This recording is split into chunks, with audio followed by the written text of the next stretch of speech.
La liberté d'expression a des limites. De quel droit Dieudonné et ses comparses peuvent-ils encore nuire dans cette campagne pour les élections européennes? Voilà que sur une tribune, ils ont non seulement passé un coup de téléphone du terroriste Carlos les soutenant, non seulement fait l'apologie d'Ahmadinejad, mais tenu des propos contre le lobby juifiste. Alors, nous sommes dans un pays où, quand on dit Sarko, je te vois, quand l'on dit casse-toi pauvre con en parodie du président de la République, on est convoqué devant les tribunaux. Nous sommes dans un pays où des écoliers pour un prétendu vol de vélo, un autre pour une bagarre à l'école, sont convoqués à la gendarmerie, sont arrêtés par des policiers. Et voilà que, quand on tient des propos pareils, on est toléré.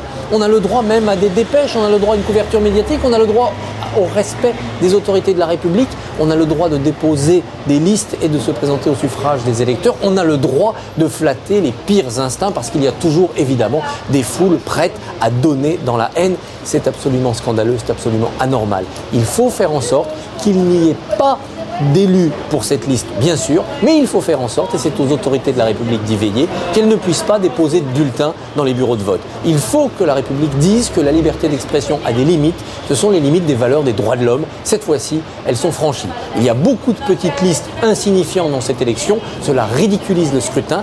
La liste menée par Dieudonné est une liste de haine, elle ne ridiculise pas le scrutin, elle le rend dangereux, elle le rend nuisible. Il faut que cela cesse avant dimanche.